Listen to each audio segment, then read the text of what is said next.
നിങ്ങൾ വീണ്ടും വീണ്ടും OET എക്സാം എഴുതുന്ന ഹെൽത്ത് കെയർ പ്രൊഫഷണൽസ് ആണോ? നിങ്ങളെന്ന് അറിയാമോ, നല്ല സ്ട്രാറ്റജീസും പ്രിപ്പറേഷൻസും അല്ലാതെ വീണ്ടും വീണ്ടും അപ്പിയർ ആകുന്നത് ഒരുപാട് സ്ട്രെസ് ഉണ്ടാക്കും എന്ന്. കേരളത്തിലോ ലോകത്തിലോ എവിടെയും ഒരു ടീച്ചറും ഒരു ഇൻസ്റ്റിറ്റ്യൂഷനും റീഡിംഗ് പിന്നെ ലിസണിംഗ് മോഡ്യൂൾസിന് സ്ട്രാറ്റജീസ് പഠിപ്പിച്ചു തരില്ല എന്ന് അറിയാമോ? റീഡിംഗ് ലിസണിംഗിൽ 3 ടൈപ്സ് ഓഫ് സ്ട്രാറ്റജീസ് ഉണ്ടെന്ന് അറിയാമോ? ഒന്നാമത് step by step strategies for each question type and each part. ഓരോരോ ക്വസ്റ്റ്യൻ ടൈപ്പിലും നമുക്ക് ഒരുപാട് സ്റ്റെപ്സ് ഉണ്ട്. അതിനെ നമുക്ക് 1 by 1 ആയിട്ട് ഫോളോ ചെയ്യുമ്പോൾ മാത്രമാണ് നമുക്ക് നല്ല സ്കോർ കിട്ടുന്നത്. രണ്ടാമത് പാർട്ട് ബി പിന്നെ പാർട്ട് സിന്ന് ഉപയോഗിക്കപ്പെടുന്ന 8 എലിമിനേഷൻ സ്ട്രാറ്റജീസ് അറിയാമോ?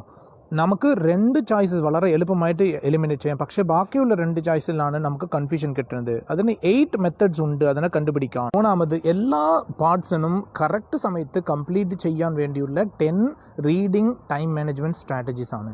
ഞാൻ നിങ്ങളിന് ആദ്യ റീഡിംഗ് പാർട്ട് സെഷൻ ഫ്രീ ആയിട്ടാണ് നൽകുന്നത്.